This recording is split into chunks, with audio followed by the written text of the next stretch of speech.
Halo Sobat Mobilitas NTTP Channel, selamat bertemu kembali bersama kami NTTP Channel.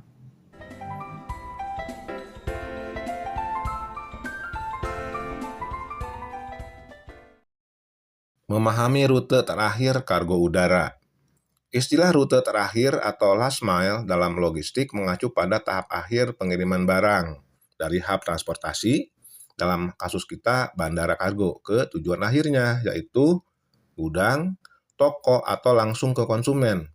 Meskipun jaraknya mungkin tidak selalu yang paling jauh, tahap ini seringkali menjadi yang paling kompleks, mahal, dan memakan waktu.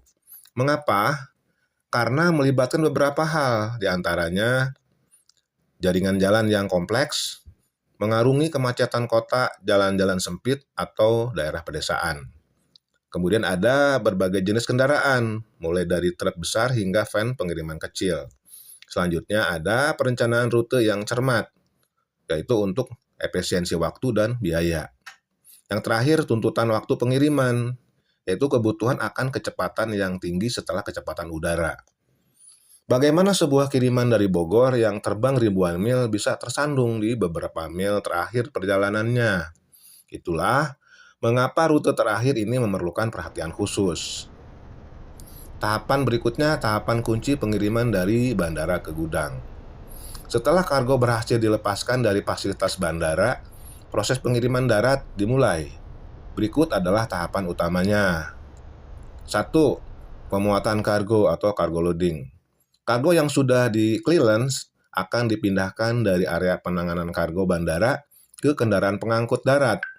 Ini berupa truk kargo besar, van, atau kendaraan khusus lainnya, tergantung jenis dan volume kargo. Pemuatan harus dilakukan dengan aman dan efisien untuk mencegah kerusakan. Kedua, perencanaan rute atau rute planning. Tim logistik atau sistem manajemen transportasi atau TMS akan merencanakan rute optimal. Ini mempertimbangkan faktor seperti jarak, kondisi lalu lintas, terutama di kota-kota besar dan padat, jendela waktu pengiriman, dan jumlah kiriman yang akan diantar. Tujuan utamanya adalah efisiensi bahan bakar dan waktu. Ketiga, transportasi darat atau ground transportation. Kendaraan pengangkut kemudian akan memulai perjalanan dari bandara menuju gudang penerima. Selama perjalanan, pengemudi akan mengikuti rute yang telah ditentukan. Untuk kargo yang sensitif seperti barang mudah rusak, kendaraan berpendingin atau refrigerated trucks akan digunakan. Keempat, pelacakan dan pemantauan atau tracking and monitoring. Mayoritas pengiriman modern dilengkapi dengan sistem pelacakan GPS, memungkinkan pengirim dan penerima untuk memantau lokasi kargo secara real time. Ini penting untuk visibilitas dan untuk mengelola ekspektasi waktu kedatangan. Setiap tahap ini memerlukan koordinasi yang cermat untuk memastikan kelancaran dan ketepatan waktu.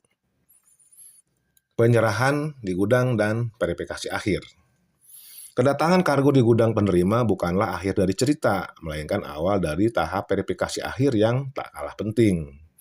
Pertama, pembongkaran atau unloading. Setibanya di gudang, kargo akan dibongkar dengan hati-hati dari kendaraan pengangkut. Prosedur standar harus diikuti untuk memastikan keamanan barang dan personel. Kedua, pemeriksaan kondisi dan jumlah atau condition and quantity check. Petugas gudang penerima akan melakukan pemeriksaan menyeluruh terhadap kondisi fisik paket, apakah ada kerusakan, apakah ada tanda-tanda tampering. Selain itu, jumlah paket akan dihitung dan diverifikasi sesuai packing list atau delivery order. Ketiga, pencocokan dokumen atau document matching. Dokumen fisik yang menyertai kargo seperti DO atau RW Bill akan dicocokkan dengan catatan internal gudang dan sistem. Ini memastikan bahwa kargo yang diterima adalah memang yang diharapkan. Keempat, tanda terima atau proof of delivery atau POD. Setelah semua pemeriksaan selesai dan kargo dinyatakan sesuai, penerima atau perwakilannya akan menandatangani POD.